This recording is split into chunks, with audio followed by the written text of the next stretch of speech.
കലാകാരൻ മനുഷ്യസ്നേഹിയുമാണ്. സാമൂഹ്യ ജീവിതത്തിൻ്റെ വിവിധ ഫലങ്ങളെപ്പറ്റി സൂക്ഷ്മമായി അപഗ്രഥനം ചെയ്യുകയും സാമൂഹിക ജീവിത സ്പന്ദനങ്ങൾ തൊട്ടറിയുകയും ചെയ്യുന്ന ഒരാളെന്ന നിലയിൽ ചോദിക്കുകയാണ്. അപ്പോൾ സാമൂഹിക ജീവിതത്തിൻ്റെ താളക്രമം തെറ്റുന്നതും അറിയാൻ സാധിക്കും. അങ്ങനെ ഒരാളെന്ന നിലയിൽ ഞാൻ സ്മരിക്കുകയാണ്, നമ്മുടെ ഈ അടുത്ത കാലത്തെ പത്രമാധ്യമങ്ങളിൽ വന്നൊരു വാർത്തയാണ്,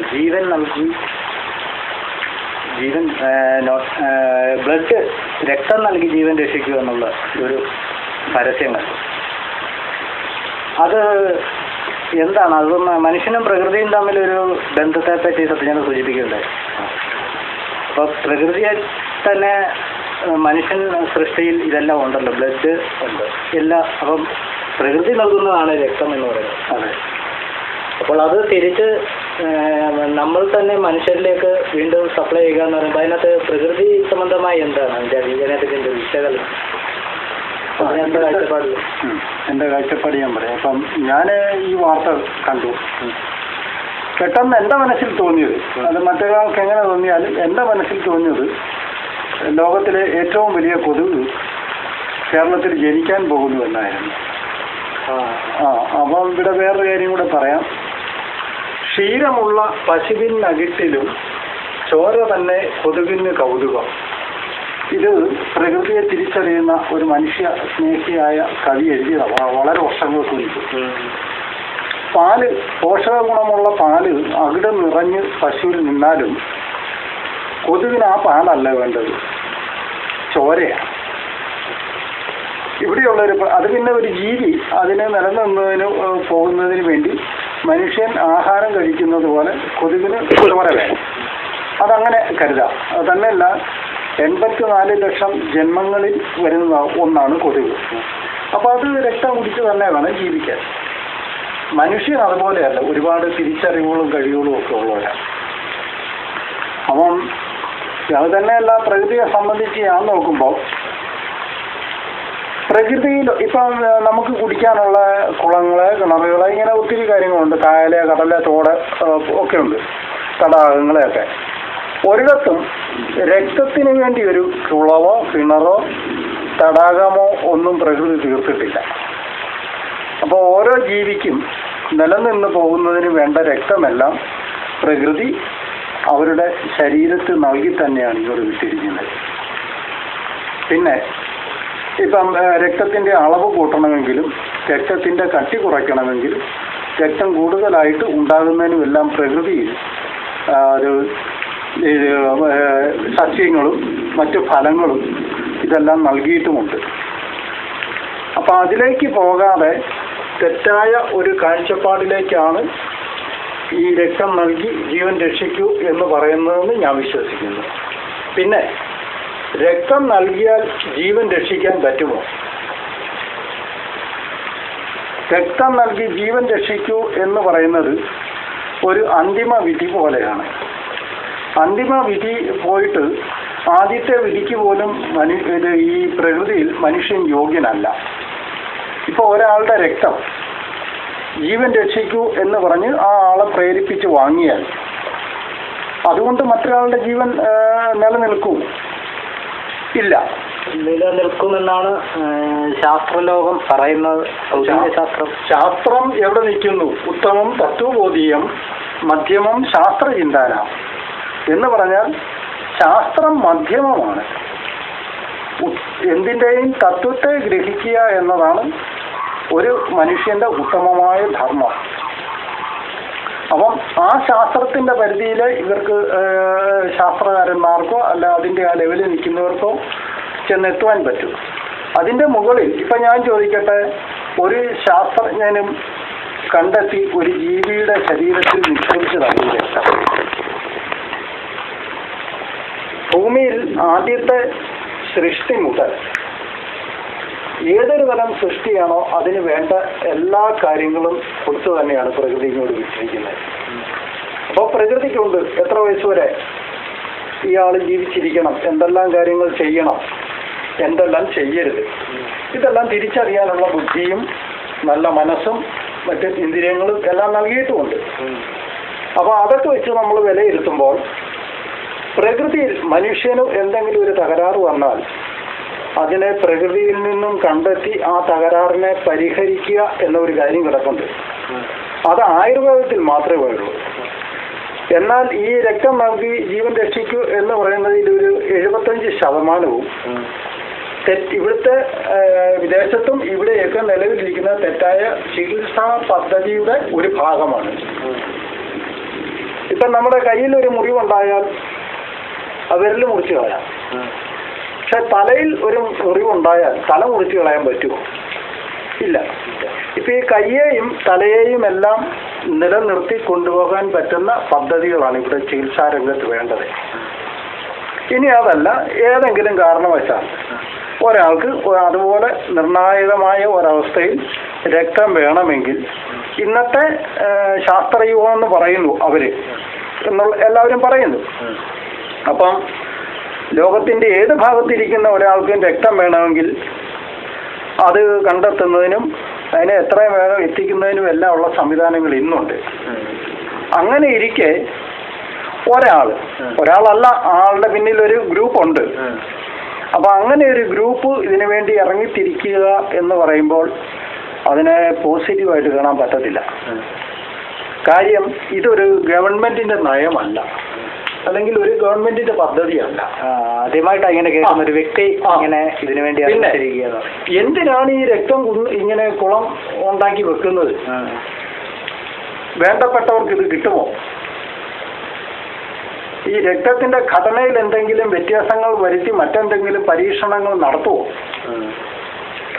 പണക്കാർക്ക് മാത്രമാണോ ഈ രക്തം കിട്ടുന്നത്?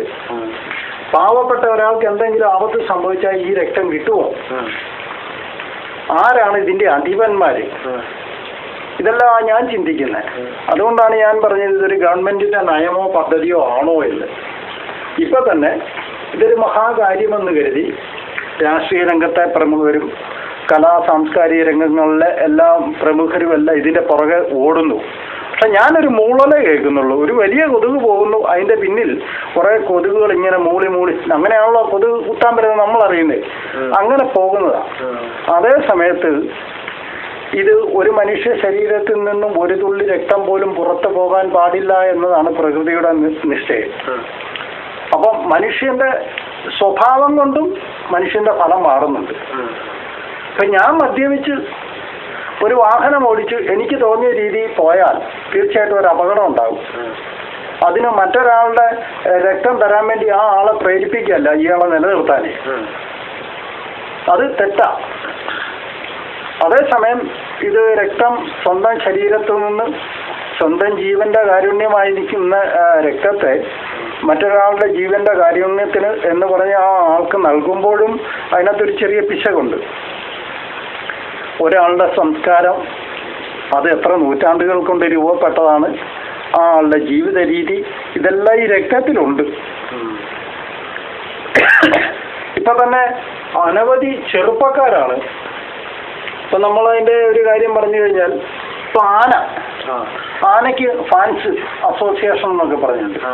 സിനിമാ താരങ്ങൾക്കുണ്ട്. ഇപ്പൊ സ്വന്തം അപ്പനോ അമ്മയോ ഒരു തുള്ളി വെള്ളത്തിന് വേണ്ടി ദാഹിച്ച് കിടന്നാൽ കൊടുക്കാൻ പറ്റിയില്ലെങ്കിൽ പോലും ഈ ഫാൻസുകാർ ആനയുടെ പുറകെയും സിനിമാ താരങ്ങളുടെ പുറകെയും നടക്കുക എന്ന് പറഞ്ഞതുപോലെ തന്നെയാണ് ഇപ്പം ഈ ഓട്ടത്തിന്റെ പുറകെ പോകുന്നത്. പിന്നെ ഓടുന്നത് നല്ലതാ. ഏതൊരു മനുഷ്യന്റെയും ശരീരത്തുള്ള ഈ ദുർമേധസ് അത് കുറഞ്ഞു കിട്ടും. പിന്നെ അഹങ്കാരമൊക്കെ കുറയും. അതല്ലെങ്കിൽ ബാഹ്യമായിട്ടോ അല്ല ആന്തരിക അവയവങ്ങൾക്കോ എന്നൊക്കെ എന്തെങ്കിലും തകരാറുകൾ ഉണ്ടെങ്കിൽ ഈ ഓട്ടമൊക്കെ കഴിയുമ്പോൾ ക്ഷീണമൊക്കെ ഉണ്ടായി ഡോക്ടർമാരെ കൊണ്ട് പരിശോധിപ്പിച്ച് നോക്കിയാൽ അതും അറിയാൻ പറ്റും. അല്ലാതെ ഈ ഓട്ടം ഇതിനെ ഒരു നല്ല കാര്യമായി കാണാൻ എനിക്കൊരിക്കലും സാധിക്കത്തില്ല. പ്രകൃതിയിൽ നിന്ന് ഉണ്ടോ പ്രകൃതി സംസാരിച്ചു. അപ്പം പ്രകൃതിയിൽ നിന്നും എനിക്കങ്ങനെ ഒരു മറുപടി കിട്ടുന്നില്ല. തീർച്ചയായിട്ടും ഇതൊരു ദുരുദ്ദേശത്തിന്റെ പദ്ധതിയാണ്. ഇതൊരു ഗ്രൂപ്പിന്റെ ഒരു വിഭാഗത്തിന്റെ ചിന്തകളുടെ ഫലമാണ്. അപ്പം ഇനി ഇതങ്ങോട്ട് കഴിഞ്ഞു കഴിഞ്ഞാൽ വരുന്നൊരു കുഴപ്പം ഇപ്പൊ തന്നെ ജനസമ്മതി നേടി എന്നുള്ളതാണ്. അപ്പൊ നാളെ ഇതിന്റെ പേരിൽ ഒരു പ്രശ്നം ഉണ്ടായാൽ ഇന്ന് ഇതിനെ സപ്പോർട്ട് ചെയ്ത ആർക്കും അതിനെപ്പറ്റി ചോദ്യം ചെയ്യാൻ പോലും ധാർമ്മികമായ അവകാശമില്ല. കാരണം ഇതിന്റെ കാര്യകാരണങ്ങളെപ്പറ്റി അല്ലെ ഗുണദോഷങ്ങളെപ്പറ്റി അന്വേഷിക്കാതെ സപ്പോർട്ട് ചെയ്തവരെ ഇവരെല്ലാം, ഇവിടുത്തെ മാധ്യമങ്ങൾ ഉൾപ്പെടെ. തലയിൽ എന്തെങ്കിലും ഉള്ള ഒരാളാണെങ്കിൽ 2 വട്ടം ഒന്ന് ചിന്തിക്കണമായിരുന്നു. ഇതൊരു ഒന്നാമത്തെ കാര്യം, ഇതൊരു ഗവൺമെന്റിന്റെ നയമല്ല. പിന്നെ വലിയൊരു വ്യവസായി, അതുപോലെ ആ ആളെ പിന്താങ്ങുന്ന കുറെ വ്യവസായികളും അവർക്ക് വേണ്ടപ്പെട്ട കുറെ ആൾക്കാർ എന്നുള്ളത് മാത്രമേ ഉള്ളൂ. ഇത് തെറ്റായ രീതിയിൽ ഇതിനെ പ്രയോഗിക്കും. ഇപ്പം തന്നെ ലിറ്റർ കണക്കിന് പറയുകയാണെങ്കിൽ ഒരു 10,000 ലിറ്റർ രക്തമൊന്നും ആയിരിക്കത്തില്ല ഇവരിതുവരെ ഓരോരുത്തരിൽ നിന്ന് സമ്മതപത്രമൊക്കെ എഴുതി മേടിക്കുകയൊക്കെ ചെയ്തത് എന്ന് പറയാം. ഒരു കിണറിനകത്ത് വെള്ളം കിടക്കുന്ന പോലായി. നാളെ ഇതിൻ്റെ ഒരു അധിപനുണ്ടാകും, അതിനൊരു അധികാരി. ആ ആളാണ് തീരുമാനിക്കുന്നത് ഈ രക്തം എവിടെ ചെല്ലണം, ആർക്ക് കൊടുക്കണമെന്ന്. സ്വദേശത്ത് ഉപയോഗിക്കണോ വിദേശത്ത് ഉപയോഗിക്കണോ, ഇവിടെ ഒന്നിനും നിയമം ഇല്ലല്ലോ. അതുകൊണ്ട് ആ രീതിയിലെല്ലാം തെറ്റായ രീതിയിൽ ഇവരിതിനെ കൈകാര്യം ചെയ്യത്തുള്ളൂ. പിന്നെ ഞാനിപ്പോൾ ഇത് പറയുമ്പോൾ ഒരു കാര്യമുണ്ട്, എനിക്ക് ആരുടെയും രക്തം വേണ്ട, എൻ്റെ രക്തം ഞാൻ ആർക്കും കൊടുക്കുകയില്ല. കാരണം ഇത് എനിക്ക് വേണ്ടി പ്രകൃതി തന്നാൽ എനിക്ക് നിലനിൽക്കാൻ. അല്ലാതെ ഞാൻ ഇത് ഊറ്റി കൊടുത്താൽ എന്നിൽ പ്രകൃതി വെച്ചിരിക്കുന്ന ആ ജീവനോട് എനിക്ക് കാരുണ്യമില്ല എന്നാണ്. അപ്പം ഞാൻ കാരണം മറ്റൊരാളുടെ രക്തം നഷ്ടപ്പെടുകയും ചെയ്യത്തില്ല. അതുകൂടി ഉണ്ട്, അത് ഞാൻ ഉറപ്പ് തരിക. അത് ഞാനും പ്രകൃതിയായിട്ടുള്ള ആ ബന്ധവും പ്രകൃതി എനിക്ക് തരുന്ന തിരിച്ചറിവുമാണ്. അപ്പം നമ്മൾ ഇന്നത്തെ ഈ ചികിത്സാ പദ്ധതികളിൽ മാറ്റം വരുത്തണം. പ്രകൃതിയിലെ ഒരു പഴം കഴിച്ചാൽ ഒരാൾക്ക് രക്തം ഉണ്ടാകുന്നുവെങ്കിൽ ആ പഴം തന്നെ കഴിച്ചിരിക്കണം. അല്ലെങ്കിൽ മറ്റ് സസ്യങ്ങളുണ്ട്, അതിൻ്റെ ഏതെല്ലാം ഭാഗങ്ങൾ മനുഷ്യൻ ഉപയോഗിച്ചാൽ രക്തത്തിന്, ഇപ്പം ഈ ഓപ്പറേഷനൊക്കെ നടത്തുമ്പോൾ ഒരുപാട് രക്തം പോകുന്നു, അല്ലെങ്കിൽ ഒരു അപകടം ഉണ്ടായ ഒരുപാട് രക്തം പോകുന്നു എന്നൊക്കെയാണ് ഈ പറയുന്നത്. പക്ഷെ ഇതിനകത്ത് വേറൊരു കുഴപ്പമുണ്ട്, ഒരു മനഃശാസ്ത്രം. 10,000 ലിറ്റർ രക്തം ഒരാൾ ഒരിടത്ത് സൂക്ഷിച്ചു വെച്ചിട്ടുണ്ടെങ്കിൽ തീർച്ചയായിട്ടും ഇവിടെ അപകടങ്ങൾ കൂടും. കാരണം ഇതിൻ്റെ പിന്നിൽ പ്രവർത്തിച്ചിരിക്കുന്ന സങ്കല്പശക്തി ഇത്തരം അപകടങ്ങളെപ്പറ്റി ചിന്തിക്കുകയും മുന്നിൽ കാണുകയും ചെയ്തുകൊണ്ടാണ്. അപ്പോൾ അതിനുള്ള ടെൻഡൻസി തീർച്ചയായിട്ടും ഉണ്ടാകും. മനസ്സെല്ലായിടത്തും പ്രവർത്തിക്കും, ഈ രക്തത്തിലും പ്രവർത്തിക്കും. തന്നെയല്ല, കൊടുക്കുന്ന ആളുടെ ഒരു ഉദ്ദേശമുണ്ടല്ലോ, എപ്പോഴാർക്കെങ്കിലും രക്തം ആവശ്യമായി വന്നാൽ ഇത് ഉപയോഗിക്കണമെന്ന്. ആ ഒരു കാരണം കൊണ്ടും രക്തം ഉപയോഗിക്കാനുള്ള സാധ്യതകളെ ഇവിടെ ഉണ്ടാകത്തുള്ളൂ പ്രകൃതിയിൽ. ഇതെല്ലാം പ്രകൃതിക്ക് വിരുദ്ധം തന്നെയാണ്. ഒരു തുള്ളി രക്തം പോലും എൻ്റെ ശരീരത്തിൽ നിന്നും നഷ്ടപ്പെടാൻ പാടില്ല, ഇതെനിക്ക് പ്രകൃതി തന്നാണ് നിലനിൽക്കാൻ എന്ന് ഓരോ വ്യക്തിയും വിചാരിച്ചാൽ ഇങ്ങനെ സംഭവിക്കത്തില്ല.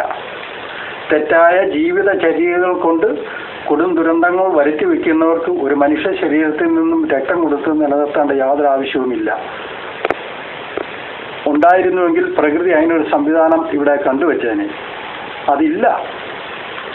അതുകൊണ്ട് ഇതിനെ അംഗീകരിക്കാൻ പറ്റത്തില്ല. ആദ്യം മുതലേ ഒരു അസ്വാഭാവികത ഈ വാർത്തയിൽ തോന്നിയത് കൊണ്ടാണ് ഇങ്ങനെ ഒരു ചോദ്യം ചോദിക്കാൻ തോന്നിയത്. വാർത്തയിലെന്നുള്ളതല്ല. ഇപ്പം ഞാനൊരു കാര്യം പറയാം. ഇപ്പം ലോകത്ത് എവിടെ ഇരുന്നെങ്കിലും ഒരാൾ ഒരു കാര്യം ചിന്തിച്ചാൽ ആ ചിന്താ തരംഗങ്ങൾ അത് സഞ്ചരിച്ച് പലയിടത്തും അതേ തുല്യ സംസ്കാരമുള്ളവരിലേക്ക് ഇതെത്തും. അപ്പം ഇവർ വലിയ ബുദ്ധിമാന്മാർ എവിടെയെങ്കിലും ഇരുന്നൊരു കാര്യം ചിന്തിച്ചാൽ അവരുടെ വിചാരം ഇത് അവരിൽ നിൽക്കുന്നു. അത്രയും ബുദ്ധിമാന്മാരല്ലല്ലോ മറ്റുള്ളവർ. പക്ഷേ ലോകത്ത് 24 മണിക്കൂറെല്ലാം കണ്ടും കേട്ടും ഇരിക്കുന്ന ഭാരതീയ ആചാര്യന്മാരുണ്ടല്ലോ, അല്ല ലോകത്തുള്ള ആചാര്യന്മാരുണ്ടല്ലോ. നീ ഇതൊന്നും അല്ലെങ്കിൽ 1000 കണ്ണുള്ള പ്രകൃതി ഇരിപ്പുണ്ടല്ലോ. അപ്പോൾ ഇതൊന്നും ഒരു രഹസ്യമോ സ്വകാര്യതയോ ഒന്നുമല്ല. എന്തായാലും ഇതിനൊരു ഭാവിയിൽ ഒരു ദുരന്ത ഫലം ഉണ്ടാകുമെന്ന് ഞാൻ ഉറപ്പ് പറയുക. അതുകൊണ്ട് ഇത് അംഗീകരിക്കാൻ പറ്റത്തില്ല. സാംസ്കാരിക അധപതനം ഉണ്ടാകുമ്പോഴാണ് ഇത്തരം പ്രവർത്തനങ്ങൾ ഉണ്ടാകുന്നത്. അതിന് ഒരു ഗവൺമെൻറ് സപ്പോർട്ട് ചെയ്യുക. പിന്നെ ഇപ്പം തെരഞ്ഞെടുപ്പൊക്കെ അടുത്തത് കൊണ്ടാണ് എല്ലാ പാർട്ടികളും എല്ലാം കയറിയതിനകത്ത് വീണ് മനുഷ്യനെ സ്വാധീനിച്ചത്. രംഗത്തുള്ളവരെല്ലാവരും. അപ്പോൾ അതുകൊണ്ട് ഇതിൻ്റെ പേരിൽ നാളെ ഒരു പ്രശ്നം ഉണ്ടായാൽ ഇവർക്ക് ആർക്കും ഒരക്ഷരം മിണ്ടാൻ പറ്റത്തില്ല. കാരണം യാതൊരു അന്വേഷണമോ ഇല്ലാതെ സപ്പോർട്ട് ചെയ്തതാണ് ഇവരെല്ലാവരും. അന്നേരം അവർക്ക് മനസ്സിലാകത്തുള്ളൂ. പലരും അങ്ങനെ സംഭവിക്കത്തുള്ളൂ. രക്തം കൊണ്ടുള്ള കളി ശരിയല്ല. ഇപ്പം